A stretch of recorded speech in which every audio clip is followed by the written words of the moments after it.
Ici, c'est le nouveau M2 Mac Mini et cela coûte $599. Ici, c'est le nouveau Mac Mini avec puce M2 Pro et cela commence à partir de $1299, $1300. Donc, comme vous pouvez le voir, c'est plus du double du prix, mais la question est-ce plus du double de la performance?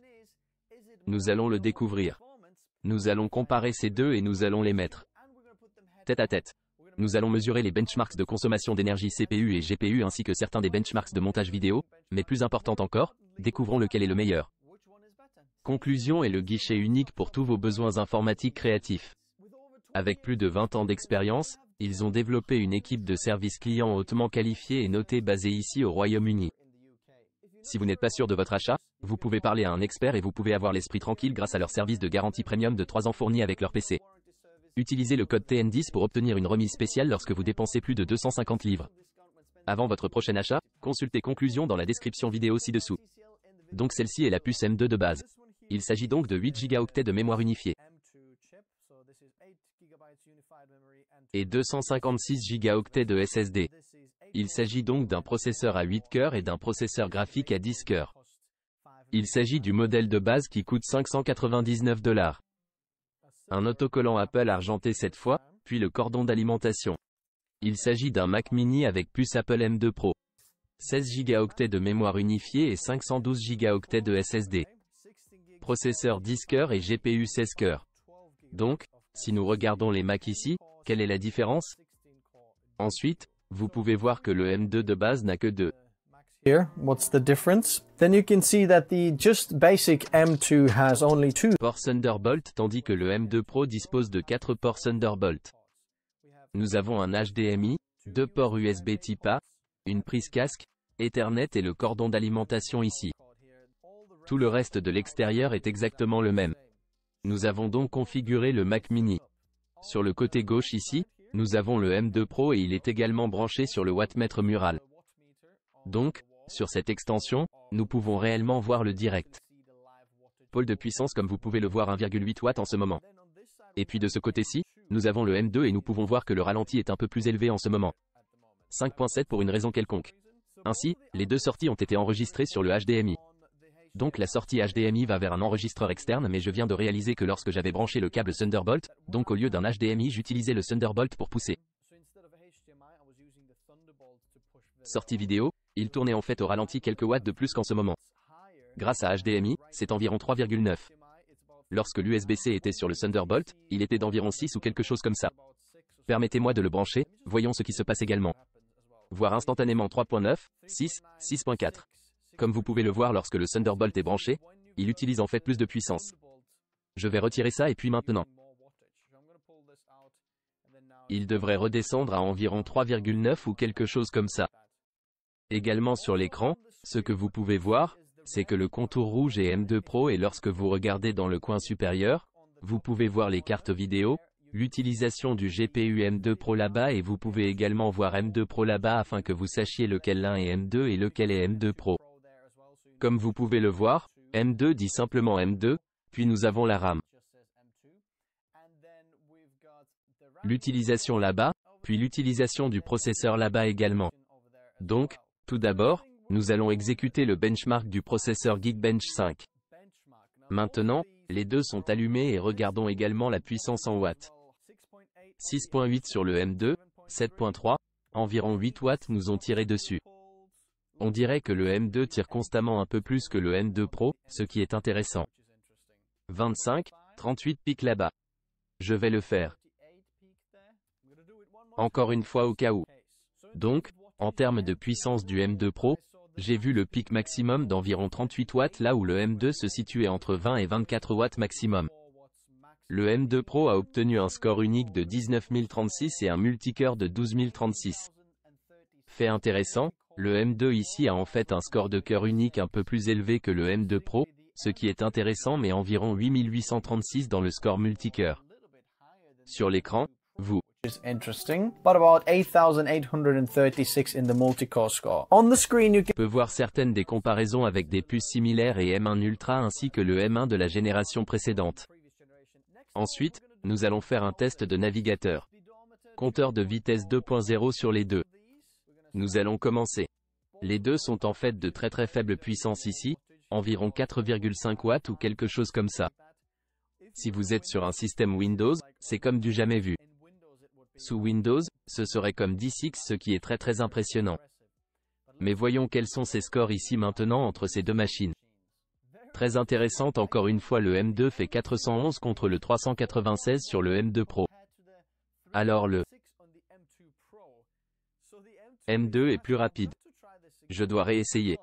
Ainsi, le M2 a obtenu 423,5, donc encore plus vite qu'avant, puis le M2 Pro a obtenu 403, ce qui est honnêtement le M2 est à nouveau plus rapide.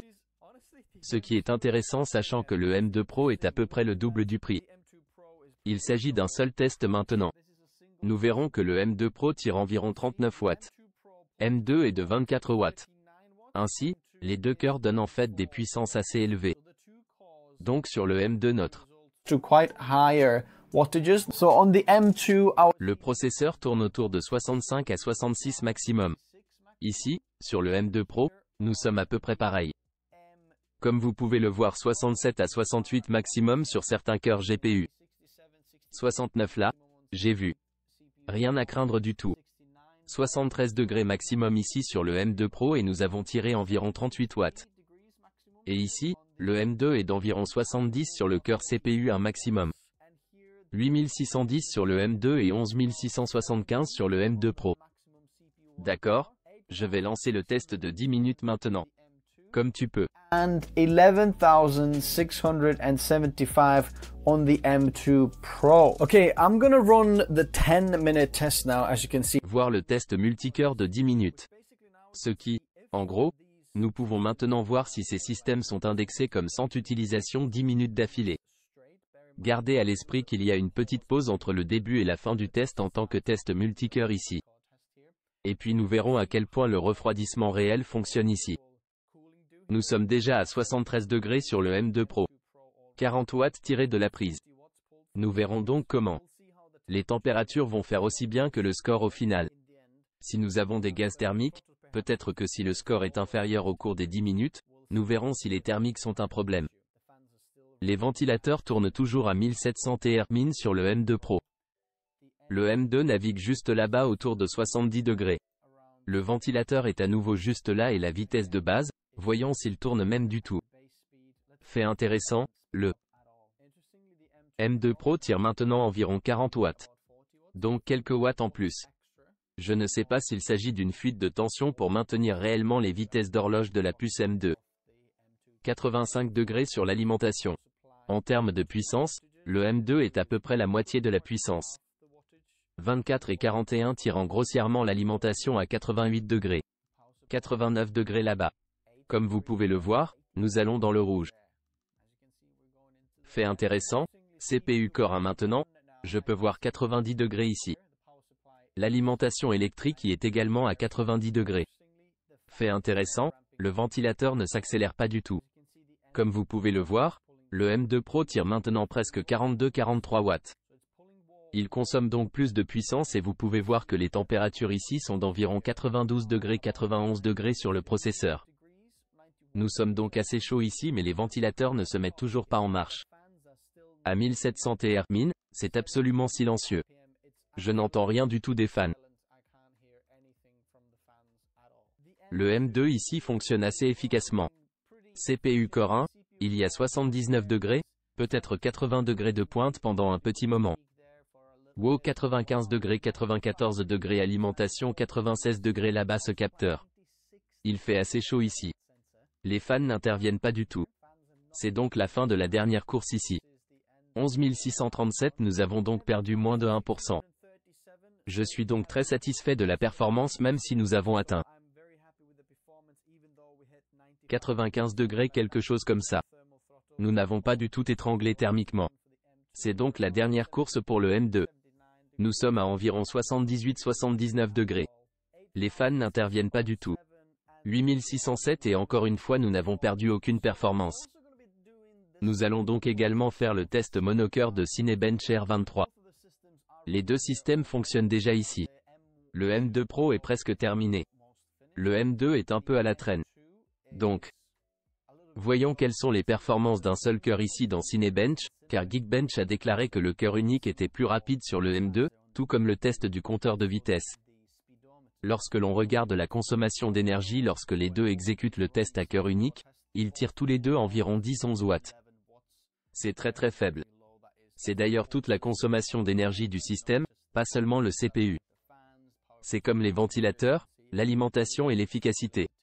Tout calculé ensemble, ce qui est assez impressionnant ici.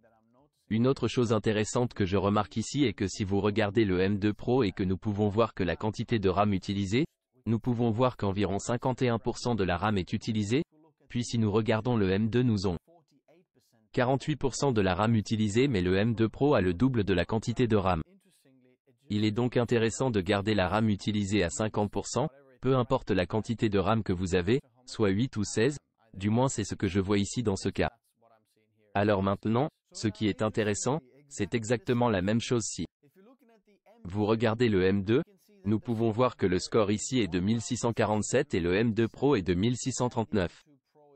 Maintenant, il n'y a pas beaucoup de différence, mais le cœur unique est plus rapide sur le M2. Ensuite, nous allons essayer un mixeur et nous allons faire du CPU et du GPU, donc nous allons faire le M2 presque près les deux et c'est parti. 35 watts. And go. 35 watts, the M2. Le M2 Pro et M2 est de 22 watts.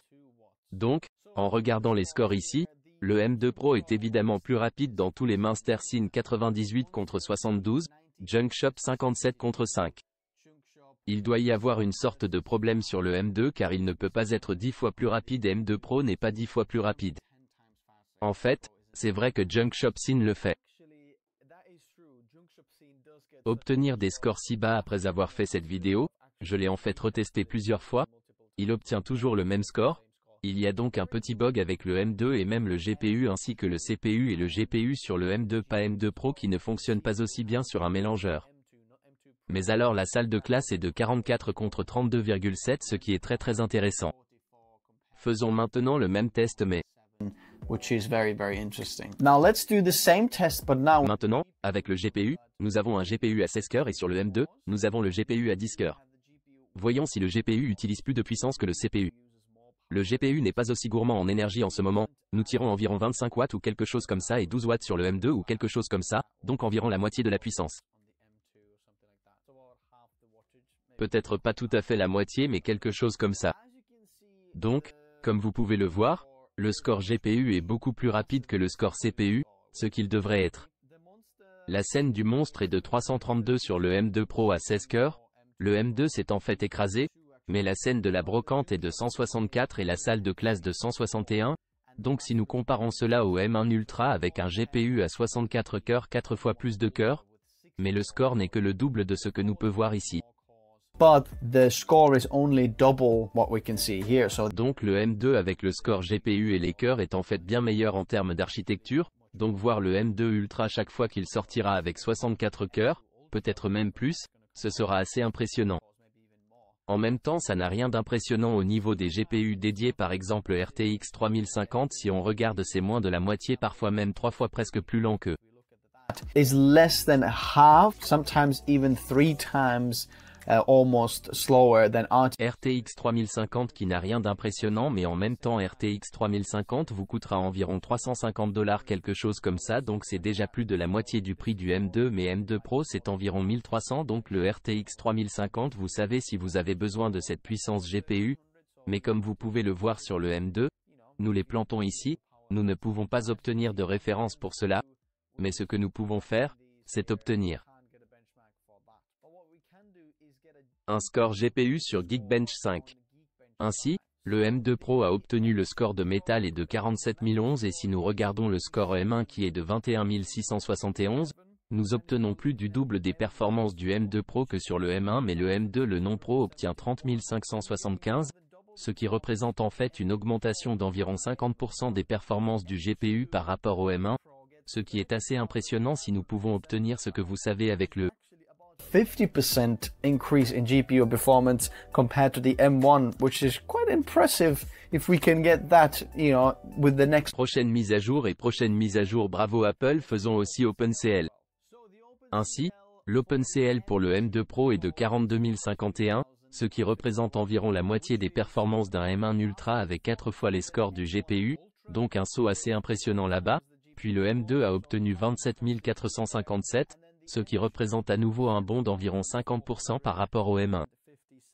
Which is again about 50% leap over the M1. Ce qui est encore une fois assez impressionnant, mais comparé à ces deux-là, le M2 Pro obtient de bien meilleures performances côté GPU par rapport au M2, même s'il n'a que 6 cœurs supplémentaires ou 60% de cœurs en plus, mais nous obtenons à peu près le même type de performance aussi, mais c'est à peu près le double du prix, donc le prix n'a pas de sens là-bas. Nous allons donc faire GFX Bench maintenant avec le So the price kind of doesn't make sense over there. So we're going to do GFX Bench now with the Metal. Je ne vais pas faire tous les tests, mais on va faire Aztec Ruins 4K Aztec Ruins, on va faire T-Rex et puis on va faire Alu. Ok, intéressante ici maintenant on tire 37 watts sur le M2 Pro. Je ne sais pas exactement de quelle scène il s'agit et c'est 22,9 environ 23-39 watts.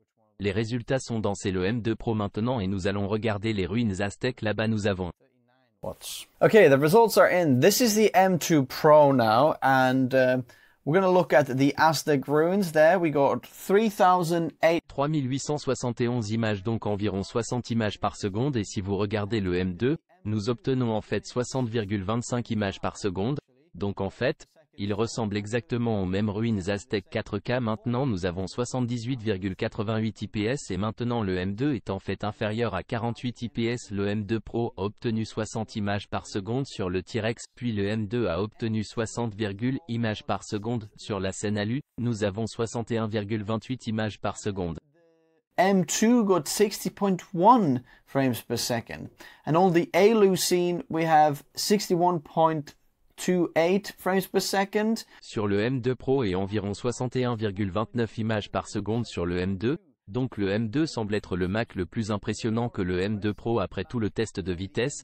Le M2 Pro obtient environ 3,4 gigaoctets par seconde et 3 gigaoctets par seconde, 3,1 à environ 3 quelque chose comme ça, et puis le M2 obtient ce and 3 gigabytes per second, 3.1 to about 3, something like that.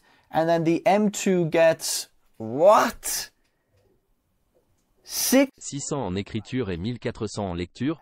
C'est ridicule, d'accord. Maintenant l'écriture va un peu plus vite vers 1400 et la lecture vers 1400 ainsi que vers 1500 pour que le M2 Pro double les performances, et juste pour que vous sachiez pourquoi c'est comme ça, parce qu'il est en fait soudé sur la carte mère, le SSD, le modèle de 256 Go, le modèle de base ici que nous avons sur le M2 a une de ses puces, et le is because it's actually soldered onto the motherboard, the SSD. The 256 gigabyte model, the base model here that we have on the M2, has one of those chips. And M2 Pro a 2 de ces puces, ce qui signifie simplement des vitesses d'écriture plus rapides maintenant.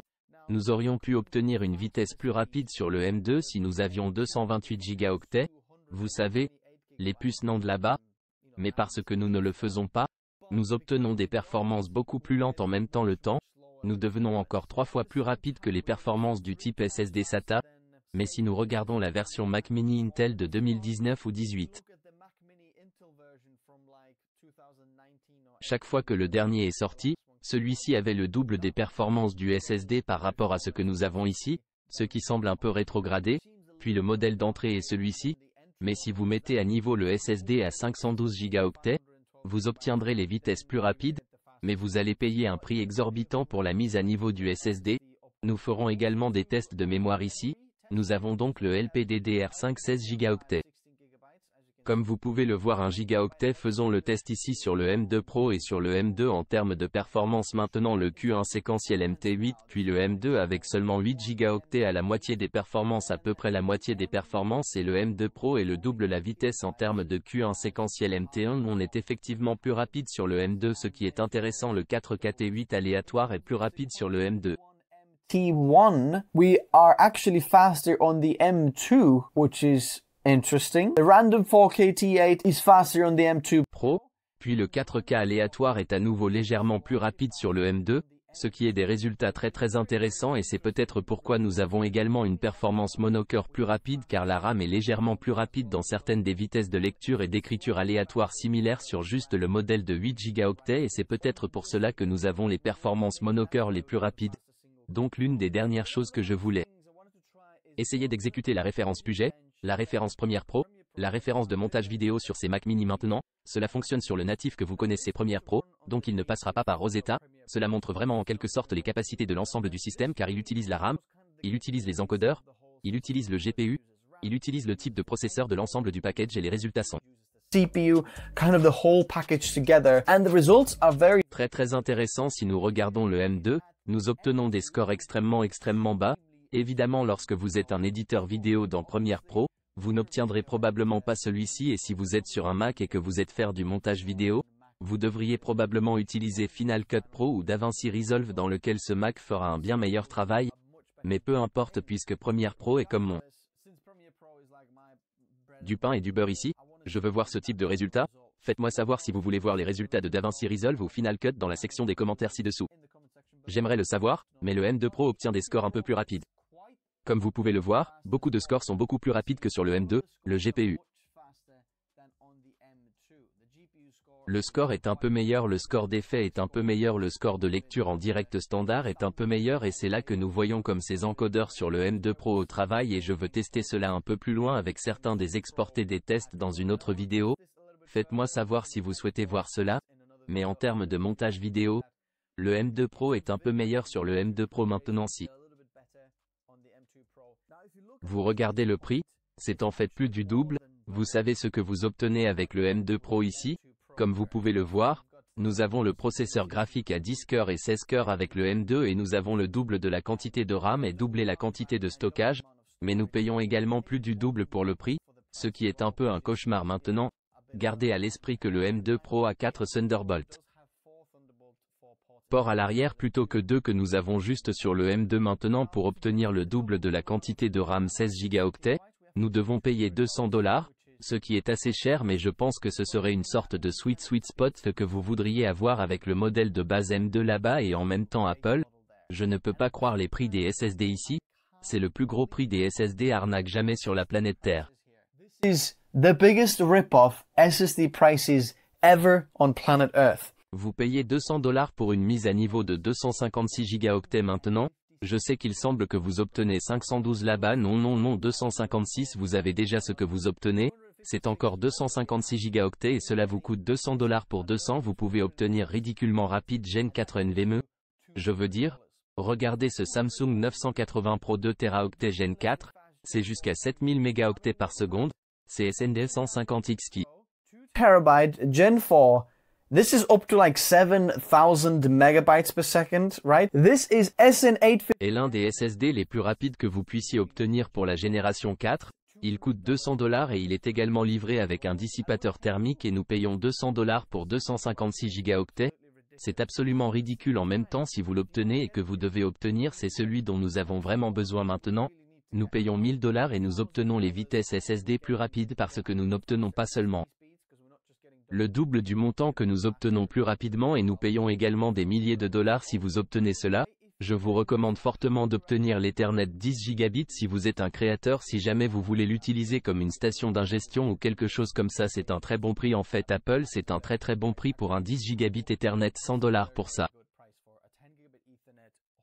Le port est très bon si vous obtenez généralement cela sur un PC comme une carte d'extension PCIe, vous allez payer environ $100 pour cela également. Ce qui est un très bon prix. Cela vaut-il le double du prix pour le double des performances? Honnêtement pas vraiment. Vous pouvez obtenir également le M2 Pro avec un processeur à 12 cœurs et un processeur graphique à 19 cœurs. Mais encore une fois, vous payez $300 de plus pour cela et vous obtenez $1600. Pour ce prix, vous pouvez obtenir une construction PC insensée pour vous juste du point de vue de Windows si cela ne vous dérange pas. Je ne peux pas vous convaincre ici avec les performances réelles du système car il s'agit de l'écosystème. Il s'agit de son apparence et ainsi de suite pour moi. Le véritable gagnant de ces deux tests est le M2 et si vous avez de l'argent de réserve, je ferai les 16 Go de RAM et 512.